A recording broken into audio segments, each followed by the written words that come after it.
आता एक महत्त्वाची बातमी आहे राज्यातील हवामानासंदर्भातली।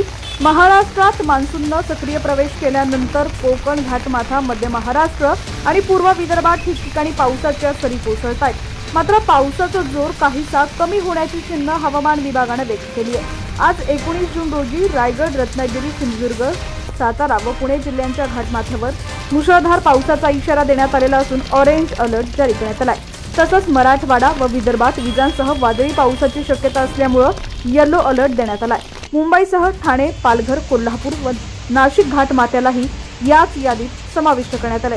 उर्वरित राज्यात तुरळक ठिकाणी हलक्या सरींची शक्यता आहे। 18 जूनच्या सकाळपर्यंतच्या 24 तासात विदर्भातील ब्रह्मपुरी इथं राज्यातील उच्चांकी 37 अंश सेल्सिअस तापमानाची नोंद झाली। दुसरीकडे साताऱ्यातील कोयना परिसरात तब्बल 130 मिलीमीटर पावसाची नोंद झाली आहे, जी राज्यातील सर्वाधिक ठरली। कोकण आणि मध्य महाराष्ट्रात पावसाचा जोर काहीसा मंदावलेला असला तरी काही भागात मध्यम ते जोरदार पाऊस कायम आहे।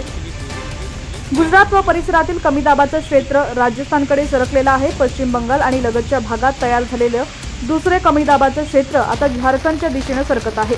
या प्रणालीमुळे गुजरात, महाराष्ट्र आणि पश्चिम किनारपट्टी आणि पूर्व भारतात ढगांच्या घनतेत वाढ झालेली आहे। परिणामी पुढील काही दिवस पावसाला पोषक हवामान राहणार असल्याचे संकेत आहेत। नैऋत्य मोसमी वाऱ्यांनी पुन्हा वेग घेतलाय। बुधवारी 18 जून मान्सूनने संपूर्ण गुजरात, छत्तीसगड, झारखंड तसंच मध्य प्रदेश, बिहारचा आणखी काही भाग, राजस्थान आणि पूर्व उत्तर प्रदेशातील काही भाग व्यापलेला आहे। येत्या 2 दिवसात मान्सून आणखी प्रगती करणार असल्याचा अंदाज हवामान विभागाने वर्तवलेला आहे।